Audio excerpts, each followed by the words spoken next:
Olá, alunos e alunas! Hoje nós vamos fazer uma entrevista com o professor Luciano Ortiz, ele que é tradutor e intérprete de Libras. Tudo bem, professor? Tudo bem, tranquilo. Que bom tê-lo aqui conosco para nos esclarecer algumas coisas, né? Até porque vocês terão uma atividade que depois eu vou falar um pouquinho para realizar parecido com isso aqui que nós estamos fazendo, tá? Professor, eu gostaria de saber com relação à tua atuação. Fala um pouquinho de você. Então, atualmente eu trabalho na Unicentro como tradutor e intérprete de Libras e também no Estado, né, no Colégio Tupi Pinheiro, trabalhando esse ano na sala de recurso multifuncional na área da surdez. Muito bem. Já faz tempo? Faz algum tempo já que eu trabalho com surdos. Meu trabalho começou voluntariamente na Pastoral dos Surdos, né, como intérprete, e acabei vindo para a educação. Isso que eu queria perguntar, qual foi a tua motivação para você estar trabalhando com os surdos hoje? Então, na verdade, a Libras apareceu na minha vida por meio de um amigo surdo, que eu tinha ainda criança, depois conheci mais alguns amigos surdos, e a gente usava dos gestos para se comunicar, enfim. Até que uma oportunidade, minha esposa já trabalhava na educação e me falou sobre um curso de Libras, e eu resolvi fazer esse curso de Libras. E lá eu aprendi, aí como eu participava da mesma igreja que tinha a Pastoral do Surdo, você me fez o convite para estar ajudando nas interpretações, e isso foi acontecendo naturalmente. Quando eu vi, eu estava lá vim na universidade primeiramente, né, para ser intérprete e interpretar também no Estado. Muito bem, agora vamos falar de formação. Você acha que é necessário o tradutor e intérprete de Libras ele ter uma formação para estar atuando? E assim, que tipo de formação, o que é necessário? Com certeza, de acordo com a experiência que a gente tem com o trabalho e pesquisa, a gente vê a formação em dois aspectos, que eu acho fundamental, né, que eu acho muito importante. Uma coisa é a formação da interpretação para uso de comunicação, né, você se comunicar com o surdo. Outra coisa é a formação pedagógica, uma formação técnica. Quando se trata de atender surdos, alunos surdos em sala de aula, eu vejo a necessidade de uma formação pedagógica sim. Tendo em vista que nós temos vários surdos, cada qual com a sua especificidade, cada qual com a sua identidade. E eu acho que isso é de fundamental importância. Outro aspecto seria o aspecto técnico que a gente vê, por exemplo, numa palestra, né? Então, na palestra, você não tem aquele feedback no sentido de que você tenha que, ou melhor, você não precisa oferecer ao surdo certas respostas naquele momento que ele necessite, em relação a palavras, em relação a conceito, etc, etc. Quando você está no pedagógico, você está em sala de aula, o surdo ele pode perguntar para você uma determinada palavra que ele não conhece, um determinado sinal que ele não conhece. Numa palestra, geralmente isso fica inviável, por isso que é uma questão mais técnica, na outra é mais pedagógica. E também no pedagógico a questão da própria identidade do surdo, que se você tiver um surdo flutuante na sala de aula, você orienta o professor para as metodologias adequadas para um surdo de identidade flutuante em sala de aula.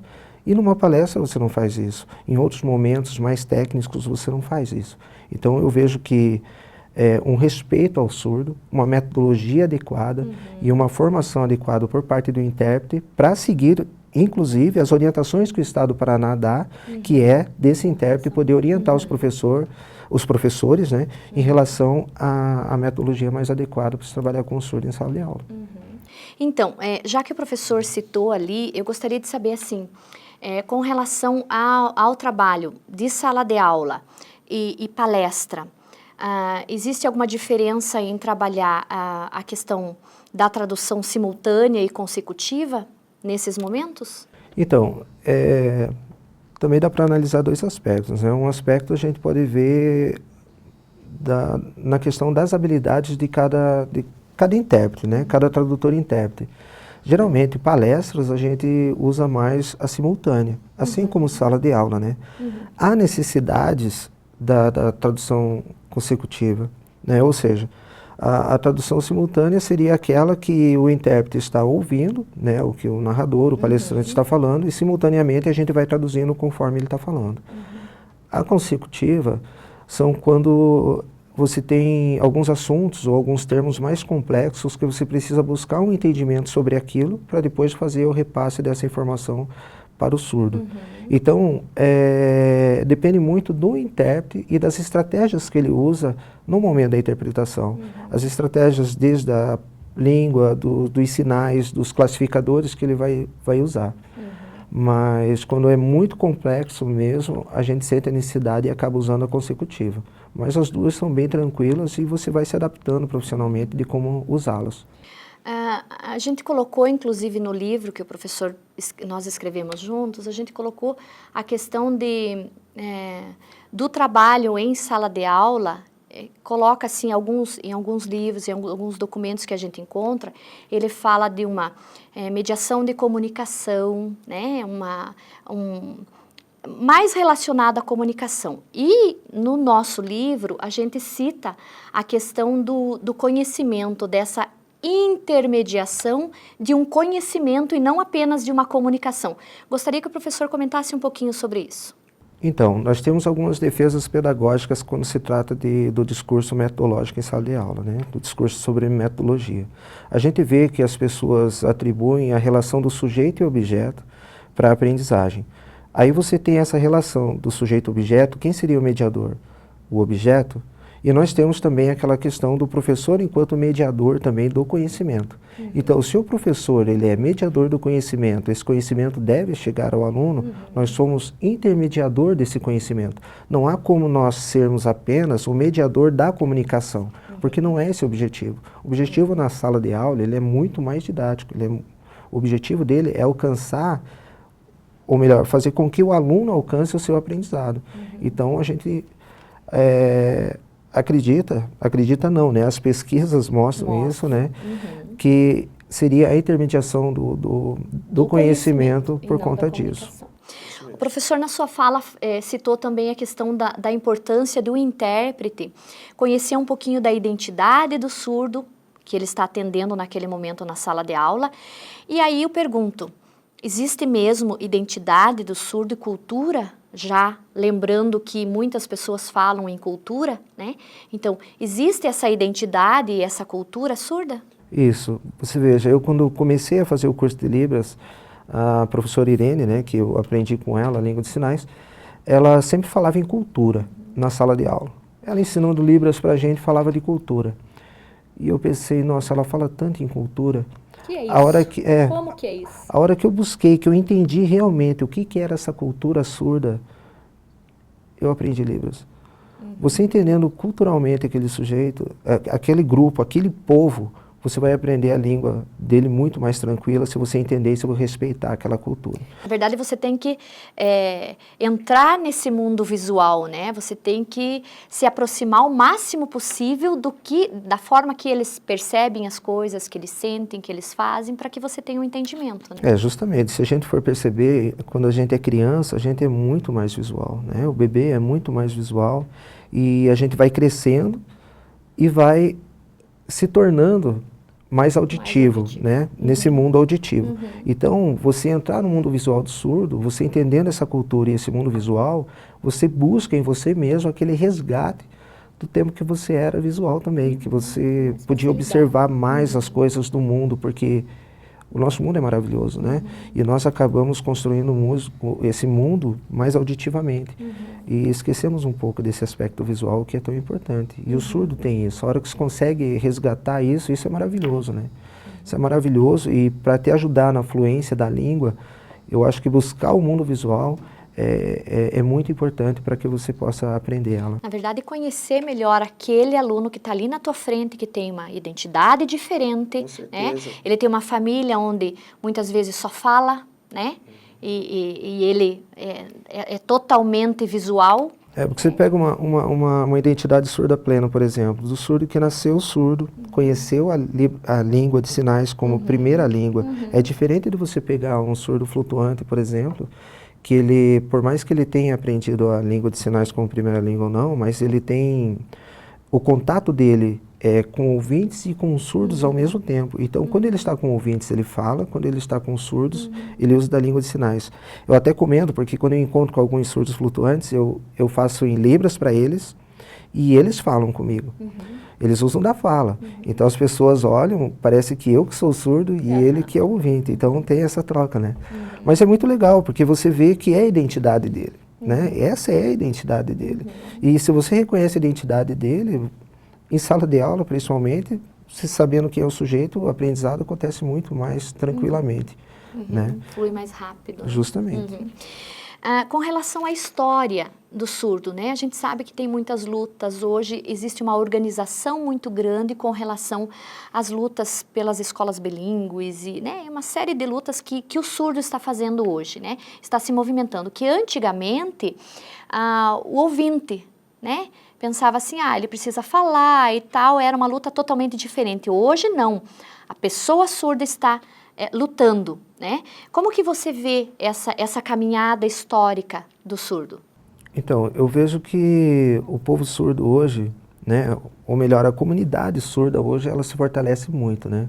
Porque se a gente for pegar desde o Congresso de Milão, nós tínhamos poucos surdos que estavam na luta, tentando conquistar seu espaço. Mas foi essa sequência de surdos que vieram e foram estudando, foram pesquisando, que aconteceu o que aconteceu. Acontece hoje, né? Por exemplo, essa luta que nós temos, grande que a gente justamente, vê, né? que nós temos uma comunidade muito forte. Porque não é somente o surdo, né? O povo surdo, mas o povo surdo conseguiu angariar pessoas, que é o intérprete, é a família, que está junto nessa luta. E hoje ele pode escolher aquilo que ele sabe que é de melhor para ele e está lutando pelos seus próprios direitos e não ter outras pessoas para estarem dizendo o que ele deve ou não fazer e aquilo que seria melhor para ele, como era antigamente. Hoje ele diz, não, eu posso, eu quero, né? Isso aí. E com relação, assim, a nós, tradutores e intérpretes de Libras, temos muitos desafios ainda? Eu vejo que a luta do intérprete, ela é um desafio a cada dia, né? O primeiro desafio é a evolução da língua, né?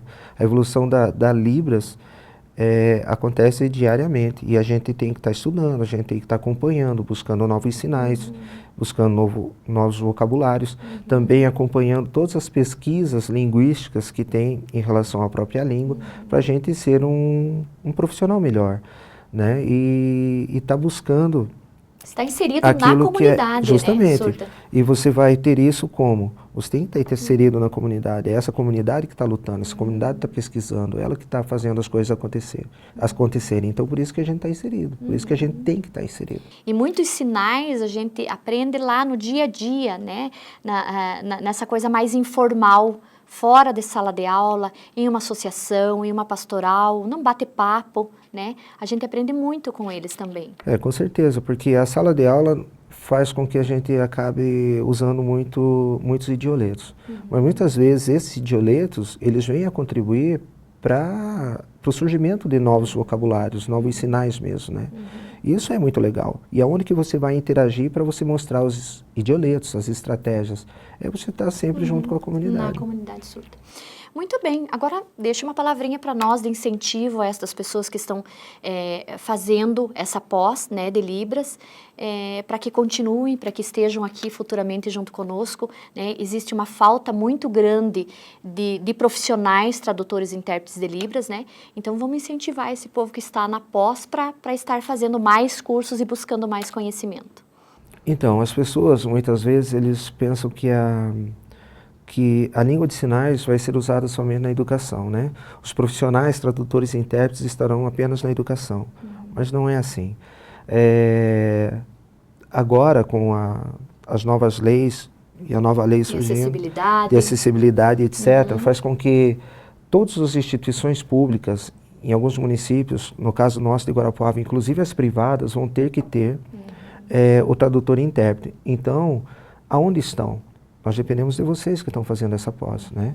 Para estar buscando mais, estudando mais a língua de sinais e ver o quanto esse mundo visual é maravilhoso e o quanto é bom trabalhar nessa área. Enfim, área da saúde, área da justiça, política, fórum, né? Todas, política, meu Deus, educação. na Câmara Municipal, tantos lugares que precisam de intérprete ainda não tem. O surdo precisa de informações, porque o que constrói o conhecimento são as informações que você recebe. Esses dias perguntaram para mim assim, disseram, Um aluno surdo, ele, por exemplo, um ouvinte de 10 anos, daí o aluno surdo é considerado de 7, 6 anos.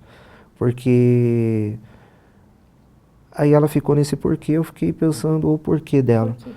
Não, o cognitivo dele, ele só é surdo, ele é apenas surdo. Mas como que a gente tem informação? É por meio de informação. O que produz o nosso intelecto, faz com que a gente desenvolva o nosso intelecto, são as informações. Agora, construído por meio do quê? Da comunicação. Então o intérprete é fundamental para isso. Por isso que nós lutamos, além de ter mais intérpretes, pela escola bilíngue. Né? Hoje nós temos condições aqui na universidade de ter um curso de pedagogia só para surdos, pela quantidade de profissionais que a gente tem e que a gente conhece hoje, e de surdos que estão vindo para cá. E isso é maravilhoso. Mas precisa de quê? Campo tem. O que precisa é de profissionais, de pessoas que queiram realmente vir. E eu tenho certeza que vindo não vão se arrepender, não. Isso aí. Muito bem, professor. Gostaria de agradecer a sua participação. Eu que agradeço. Muito obrigada por ter vindo e assim, vocês terão uma atividade para fazer que é mais ou menos isso que a gente fez aqui, tá? Eu coloquei um roteirinho lá no ambiente, esse roteirinho pode ser seguido. Vocês podem modificar as perguntas também, podem acrescentar outras perguntas, né? Então, os surdos vão fazer uma atividade, uma entrevista com outro surdo, em língua de sinais. E você que é ouvinte, pode fazer assim, como eu fiz com ele, somente através da fala. Pode acrescentar ou retirar algumas perguntas que eu coloquei lá no ambiente para vocês, tá? Espero que vocês consigam fazer um trabalho muito bom. Isso tem que ser em vídeo, tem que postar o vídeo lá no ambiente também, tá bom? Muito obrigada e até a próxima.